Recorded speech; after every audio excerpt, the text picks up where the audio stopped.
Good morning again. Today my video is about myths versus facts in IELTS. There are so many myths about IELTS exams. Students tend to get confused because of these myths that go viral. Hope the myth fact list clarifies the doubts and make IELTS an easy challenge for the students. First of all, the first myth is accent is a major concern in IELTS exam. But in reality, IELTS examiners do not look for the accent. They simply judge the students for error-free English. The second thing is, in writing test, one can score more marks by surpassing the word limits. In reality, it is totally different. Do not try this trick.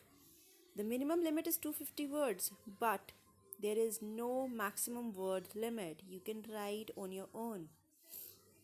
Next thing is articles like a and the are not counted in the word count in IELTS writing.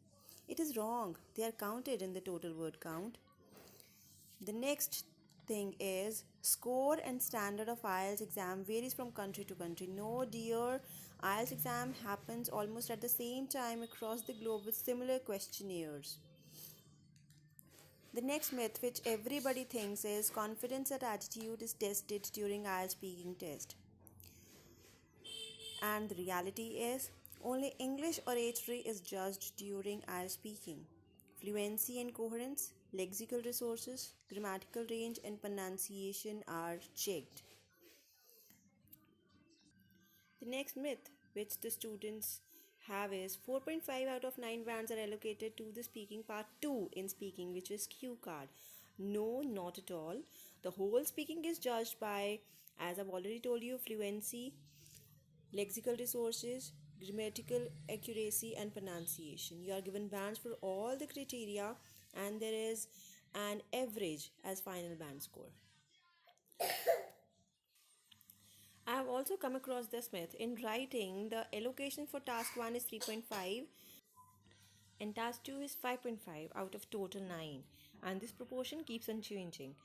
It is true that task 2 carries more weightage than task 1, but there is no such specific band allocation in place. Also, I have heard IELTS test which is offered only on the date for academic module is always harder, mainly for the reading as compared to the dates for both general and academic. It is purely a rumor. Both the tests are designed by their non-standards and it doesn't have any discrimination on specific dates.